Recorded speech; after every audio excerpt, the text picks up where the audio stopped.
Hello guys, आज हम पढ़ेंगे class 11 chapter 1 sets basic introduction of exercise 1.4। Now Venn diagrams क्या होते हैं? A Venn diagram is a diagrammatic representation of all the possible relationships between sets. Sets के बीच में जितने भी टाइप के रिलेशनशिप्स हो सकते हैं उसे हम डायग्राम के थ्रू रिप्रेजेंट करते हैं, उन्हें हम क्या बोलते हैं? वेन डायग्राम बोलते हैं। अब इनके कुछ रूल्स है, किस तरीके से करते हैं हम, तो अब हम वो पढ़ते हैं। Each individual set is represented by a circle. अगर कोई भी हमारा सेट है तो उसे हम किससे रिप्रेजेंट करेंगे? सर्कल से। इस तरीके से सर्कल से रिप्रेजेंट करेंगे। And enclosed with in a quadrilateral that is rectangle, उसे और उन्हें एनक्लोज करेंगे क्वाड्रिलेटरल के through. Quadrilateral represents the universal set you, और जो एक क्वाड्रिलेटरल है ये हमारा रिप्रेजेंट करेगा यूनिवर्सल सेट को। जिस तरीके से मैंने इस एग्जांपल में आपको बता रखा है, एक रेक्टेंगल है, उसके अंदर हमारे पास दो सेट्स हैं जिन्हें हमने सर्कल से डिनोट कर रखा है, और जो हमारा ये है, जो ये क्वाड्रिलेटरल है, ये क्या है? हमारा यूनिवर्सल सेट। और ये जो दो सर्कल्स है, ये इन्हें क्या बोलेंगे हम? सेट्स। अब labelling is done for each set with the sets name. अब लेबलिंग भी होएगी। सपोज हमारा जो ये फर्स्ट वाला सर्कल है ये ए को रिप्रेजेंट कर रहा है, और जो सेकंड वाला है वो बी को रिप्रेजेंट कर रहा है, इस तरीके से। और ये जो होल रेक्टेंगल है ये हमारा क्या है? Universal set. अब next, the elements of a set are represented by points marked anywhere in the circle reserved for that set. वो हमारे पास ये एक सेट है ए, ठीक है, उसके लिए रिजर्व कितना स्पेस है? ये जो सर्कल के अंदर वाला है। तो जो उनके एलिमेंट्स होते हैं उन्हें हम डॉट से रिप्रेजेंट करते हैं। यहाँ पे मैंने 3 डॉट्स बना रखे हैं, तो इसका मतलब ए के अंदर कितने एलिमेंट्स हैं? 3 एलिमेंट्स हैं, और इन एलिमेंट्स को हम डॉट्स की तरह रिप्रेजेंट करते हैं। अब next, sets having no elements in common are represented separately while those having some of the elements common within them are shown with overlapping। Suppose हमारे पास 2 सेट्स हैं, उनके अंदर कुछ ना कुछ कॉमन है, तो उन्हें हम ओवरलैपिंग से शो करेंगे, जैसे इस तरीके से ओवरलैप हो रहे हैं। ये जो ये दोनों के अंदर कॉमन पार्ट है वो क्या है? उनके कॉमन एलिमेंट्स है, क्या है? इसके अंदर एलिमेंट्स कॉमन है। और जो ये वाला हमारा वेन डायग्राम है, इसके अंदर क्या है? कोई भी एलिमेंट्स कॉमन नहीं है। जो ये सेट है ये बिल्कुल अलग है इसके एलिमेंट्स, और जो ये सेट है इस सेट के एलिमेंट बिल्कुल ही डिफरेंट है। Now operations on sets. अब ऑपरेशन ऑन सेट्स कौन कौन से होते हैं? सबसे पहला होता है हमारा union of sets. Union of sets क्या होता है? Let A and B be 2 given sets. Suppose हमारे पास 2 सेट्स हैं ए और B, then the union of A and B, तो उसका यूनियन क्या होगा? Is the set of all those elements whose belong to either A और B और बोथ। तो ए यूनियन बी में वो एलिमेंट्स होंगे जो ए में हो या बी में हो या दोनों में हो, ठीक है। अब the union of A and B is denoted by A, ऐसे यू का सिंबल बनाते हैं, then B, and is read as A union B. अब the union set contains all the elements of A and B. A के भी सारे elements होंगे, B के भी सारे एलिमेंट्स होंगे, but the common elements of both A and B, but जो कॉमन होंगे दोनों में, आर एक्सिबिटेड ओनली वंस। उनको सिर्फ एक ही बारी कंसीडर किया जाएगा। जैसे अब एग्जाम्पल देखते हैं हम। सपोज ए है हमारा 1 2 3 4, बी है हमारे पास 2 3 6 7 9। सो अब हम ए यूनियन बी करेंगे, तो ए के सारे एलिमेंट लिख देंगे, फिर बी के सारे एलिमेंट 1 देन 2 3 4। उसके बाद हमारा बी के एलिमेंट्स लिखना शुरू करेंगे। 2 हम ऑलरेडी लिख चुके हैं तो दोबारा नहीं लिखेंगे, 3 भी लिख चुके हैं। उसके बाद 6 आ गया तो 6 लिख देंगे, देन 7 देन 9। ये हो गया हमारा ए यूनियन बी। जो 2 बार ही एलिमेंट्स आ गए उन्हें हम 2 बार ही नहीं लिखेंगे, सिर्फ एक ही बार ही लिखेंगे। मेन ये कंडीशन है इसके अंदर। अब वेन डायग्राम से अगर हमें रिप्रेजेंट करना हो तो ए यूनियन बी को हम किस तरीके से रिप्रेजेंट करेंगे? सबसे पहले हम एक रेक्टेंगल बनाएंगे जो हमारा यूनिवर्सल सेट को डिनोट करेगा। उसके बाद हमारे पास कितने सेट्स हैं? 2 सेट्स हैं, ए और बी, तो उन्हें हमने सर्कल से रिप्रेजेंट कर दिया। अब हमने इनका ओवरलैपिंग कर दी दोनों की, क्योंकि हमारे पास कॉमन एलिमेंट्स है। सो अब कॉमन एलिमेंट्स कौन से हैं? ए के अंदर हमारे कौन कौन से एलिमेंट है? 1 2 3 एंड 4। सो दोनों में कॉमन कौन कौन से है? 2 और 3 दोनों में कॉमन है, तो 2 और 3 ये आ गए ये बीच वाले इंटरसेक्शन वाले पार्ट में, ये 2 और ये 3 ये आ गए इंटरसेक्शन वाले पार्ट में। और जो बच गए ए में से कौन से बच गया? 1 और 4 वो आ गया ए में, और बी में से कौन से बच गए?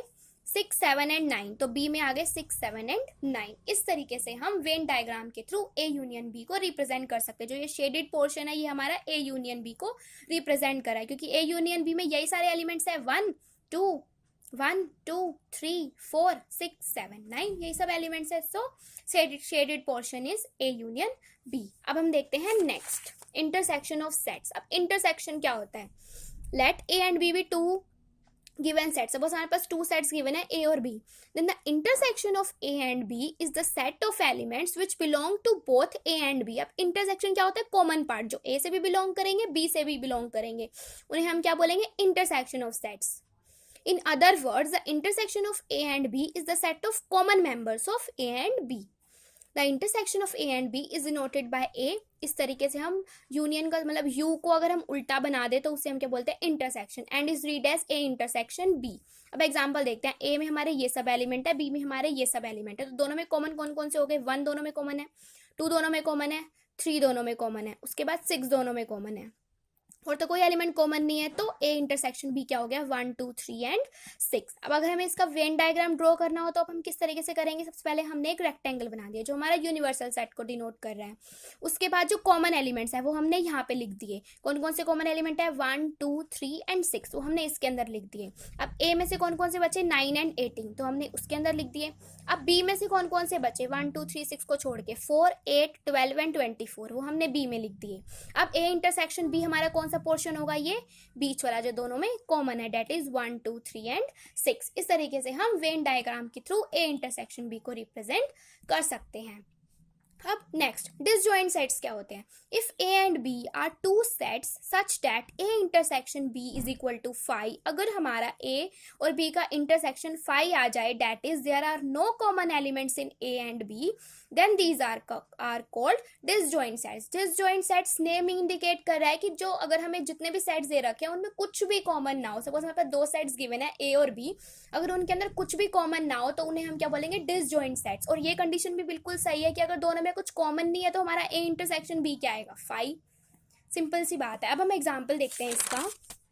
सपोज A में हमारे एलिमेंट है A B C और D, B में है E F G और H, तो दोनों में कुछ कॉमन नहीं है, मतलब A इंटरसेक्शन 5 फाइंड करेंगे, दोनों में कुछ भी कॉमन नहीं है, 5 आ गया. So these are disjoint sets. अब वेन डायग्राम के थ्रू किस तरीके से रिप्रेजेंट करेंगे? मैंने आपको पहले ही बताया था. वेन डायग्राम में अगर 2 सेट्स इस तरीके से दोनों में कोई भी कॉमन नहीं है तो उन्हें ऐसे अलग अलग सर्कल्स में रिप्रेजेंट कर देते हैं और उसके एलिमेंट्स लिख देंगे A B C D और E F G H. Now difference of sets. अब डिफरेंस ऑफ सेट्स क्या होता है? Let A and B be two given sets. Suppose A और B हमारे पास 2 सेट्स हैं. The difference of sets A and B is the set of elements which are in A but not in B. So difference of elements मतलब A minus B हम इस तरीके से निकाल सकते हैं कि जो A में एलिमेंट्स होंगे वो तो आएंगे, बट जो दोनों में कॉमन होंगे ना वो कट हो जाएंगे. ये होता है. It is written as A minus B and read as A difference B. Now example देखते हैं. A is equal to 1 2 3 4 given है और B is equal to 2 4 7 9 given है. अब हमें दोनों का डिफरेंस निकालना है. सो अब हम A को देखेंगे और B को भी साथ साथ देखेंगे. जो दोनों में कॉमन होंगे उन्हें क्या कर देंगे? डिलीट कर देंगे. अब जैसे 1 इसमें नहीं है तो 1 आ जाएगा हमारा A माइनस B में. अब 2 दोनों में है तो 2 क्या हो गया? सब्ट्रैक्ट हो गया, खत्म हो गया. अब नाउ 3 तो नहीं है B में, सो 3 आ गया. अब 4 भी है दोनों में तो वो क्या हो गए? नेग्लेक्ट हो गया, मतलब छोड़ देंगे उसे. तो 1 और 3 आ गया हमारा आंसर A माइनस B. अब सपोज हमें B माइनस A करना हो तो हम खाली B को देखेंगे. 2 दोनों में है तो 2 क्या हो गया? खत्म हो गया. 4 दोनों में है तो 4 क्या हो गया? खत्म हो गया. देन 7 नहीं है दोनों में तो 7 को इंक्लूड कर देंगे. 9 को इंक्लूड कर देंगे. सो A माइनस B हमारा वो होता है जो A में तो एलिमेंट्स हो बट B में वो ना हो, मतलब जो दोनों के कॉमन एलिमेंट्स हैं उन्हें हम क्या कर देते हैं? डिलीट कर देते हैं, और जो बाकी बच गए एलिमेंट्स उन्हें लिख देते हैं अपने डिफरेंस में. अब वेन डायग्राम के थ्रू समझते हैं. सपोज A माइनस B का बनाना है हमें, तो सबसे पहले हमने रेक्टेंगल बनाया यूनिवर्सल सेट. अब A हमारा ये है, B हमारा ये है. सो अब जो दोनों में कॉमन एलिमेंट्स थे कौन कौन से थे? 2 और 4, तो वो हमने लिख दिए, बीच में लिख दिए. और A में कौन कौन से बचे? 1 और 3 बच गया, और B में क्या बच गए? 7 और 9.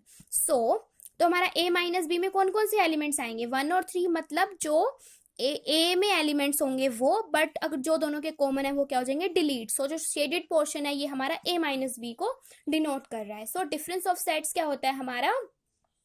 A माइनस B कर रहे हैं तो पहले A आया तो इसका मतलब A के सारे एलिमेंट्स, बट जो दोनों में कॉमन है उन्हें क्या कर देंगे? हम नेग्लेक्ट. इसी तरीके से सपोज हम B माइनस A कर रहे हैं तो B के सारे एलिमेंट्स बट जो दोनों में कॉमन है उन्हें क्या कर देंगे? हम छोड़ देंगे. Now that's all for today guys. I hope आपको आज का वीडियो पसंद आया होगा. अगर आपको आज का वीडियो पसंद आया है तो प्लीज़ 3 मैजिकल थिंग्स कर दीजिए, like share and subscribe. And इस वीडियो में मैंने आपको जो भी पढ़ाया है उसके नोट्स का लिंक मैंने आपको डिस्क्रिप्शन बॉक्स में दे दिया है. आप वहाँ से जाके नोट्स को डाउनलोड कर सकते हैं. Thank you.